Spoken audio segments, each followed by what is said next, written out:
Hi! So now that we've toured a little bit around RStudio, we're going to start learning about the kind of things that can be done in R.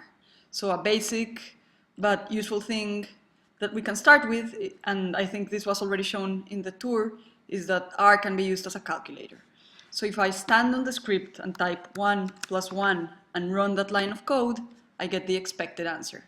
Similarly, if I type, for example, 5 plus 9 divided by 3 plus 2, and run that line of code, I get the result. But if instead I want to put brackets around the 3 plus 2 and rerun this line of code, then I get a different result due to the brackets. These, of course, are very basic examples, but really you can do any sort of arithmetic operation that you may want. Another nice thing about R is that when you are in the console, you can use the up and down arrows of your keyboard to toggle between your recent commands. Alternatively, you can also do this by going to the History tab and clicking on any of the previous commands. So if I double click here, it will rerun that line of code. Of course, R is much more than a calculator. So a second basic thing that we must learn is that R operates around objects. Objects can be single numbers, sets of characters, functions, and really it's super easy to create objects. For example, if I type test object equals 8 and run this line of code, I've created an object called test object that contains the value 8, so that every time that I type test object in the console, it will return the value 8. Note that when creating the object, I use the equal sign to assign the value to its name. Alternatively, I could have used an arrow to create exactly this same object. You can call objects whatever you want. So for example, if I type Derek equals 10 and run this line of code, it will create an object called Derek that contains the value 10. There's really not many rules, but an important rule to keep in mind is that object names cannot start with a number. So for example, if I tried instead to create an object called 3 Derek equals 5 and to run this line of code, I will get an error. So remember that you cannot start object names with a number. You can keep track of all of the objects that you've created by going to the Environment tab. So here we see that we've successfully created 2 objects, one called Derek and one called test object. Alternatively, you can go to the console and type ls open close brackets and get a list of the objects you've created. Another thing to keep in mind is that if I decide to create another object called test object and assign it to a different value and run this line of code, it will reassign the name. So the test object is no longer the 8, but it becomes the 12. Now, this object that I just created is simply a number, but there are many types of objects in R that include vectors, matrices, arrays, data frames, and lists. The simplest type of object is the vector. Vectors store sets of numbers in one dimension. You can create a vector simply by typing a name, let's say my vector, followed by a C, followed by parentheses, and inside you include the numbers, the set of numbers that you want to be contained by that particular vector, let's say 2, 3, 5, 6. So if I run this line of code, it will create an object called my vector, so that every time I type my vector on the console, it will return that set of numbers. You can also perform arithmetic operations on objects. So if, for example, I type my vector times 2, it will take the numbers in that vector and multiply them by 2. You can access specific elements of objects using square brackets. So if I type my vector, the square bracket 2, it will return the second element of the vector, so it's number 3. You can also type, for example, my vector 2, 3, and it will return the second and third elements of the vector. It is important to keep in mind that square brackets are used consistently in R to access specific elements or subsets of objects. This is a rather short example, but really vectors can be as long or short as you want. If I type and create an object called, in this case, my vector 2, and I say it will contain numbers from 1 to 1 million, and run that line of code, it creates that vector that I just told, so with 1 million elements.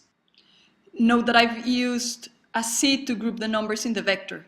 C is a function that stands for concatenate, but we will talk more about functions in the next section. The next object type that we will be discussing are matrices. So while vectors have only one dimension, matrices have 2 dimensions.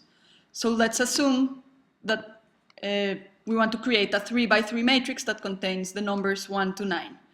To do this, we type, let's say we're going to call it my matrix.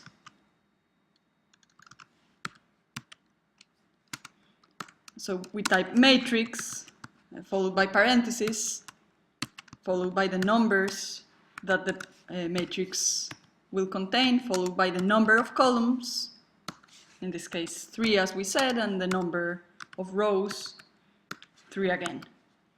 So if I run this line of code and then type my matrix in the console, it shows me a 3 by 3 matrix that contains the numbers 1 to 9.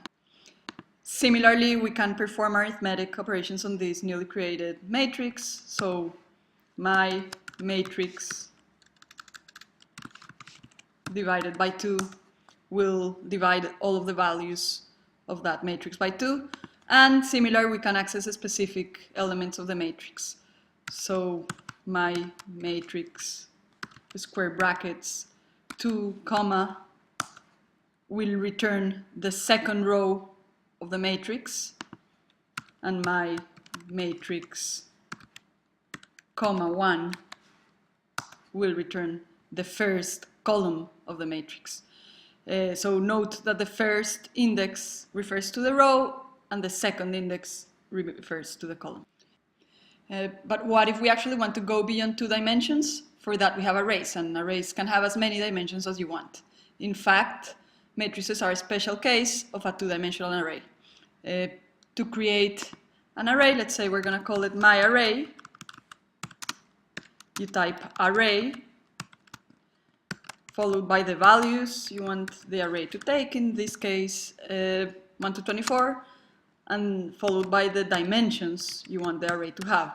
So in this case we'll create an array that has 3 rows, 4 columns, and 2 levels of the 3rd dimension.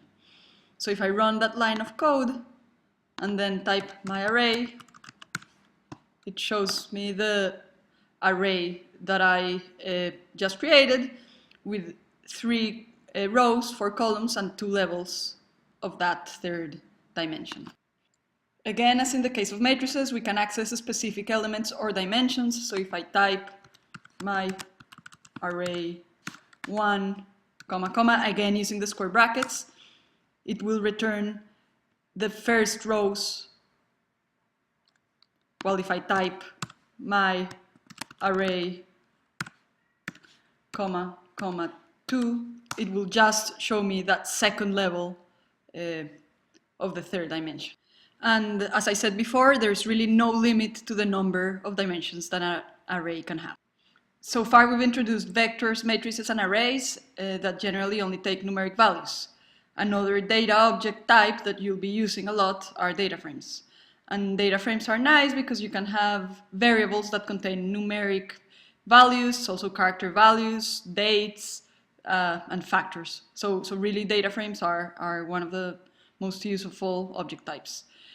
Data frames can be imported, or they can also be directly created in R. So to import them, it's really easy. You just go to import dataset, in this case from text file. Then you search for the object you want to import. In this case, I'm gonna import a Dengue case dataset. So you click on open. It shows you how it's gonna import the dataset. Then you just click import, and then you see that it's created or imported a new object called Dengue cases. And here on this tab, it's actually showing you how the data frame looks like. But similarly, if I type head Dengue cases, it will show me the first 6 lines of that data frame that I just imported. As I said before, data frames can also be created directly, so I'm going to create a data frame called my data frame. So you type data frame and then the variables that you want the data frame to include. So let's say we want a variable called name that contains the values A, B, and C. And note that character elements must be, you must use quotation marks to declare them. Then we want another variable that is called, for example, score. And this one will be numeric and contain numbers 25, 30, and 40. And then a final variable called number that contains the values 1, 2, and 3. So if I run that line of code, it creates a data frame. And if I type my data frame, I can see the data frame that I just created. Elements of data frames can be accessed with a $sign. So if I type my data frame $sign name, it will return the values in the variable name. Finally, the last type of object that I want to talk about are lists, and lists, as the name suggests, are simply that, lists of objects.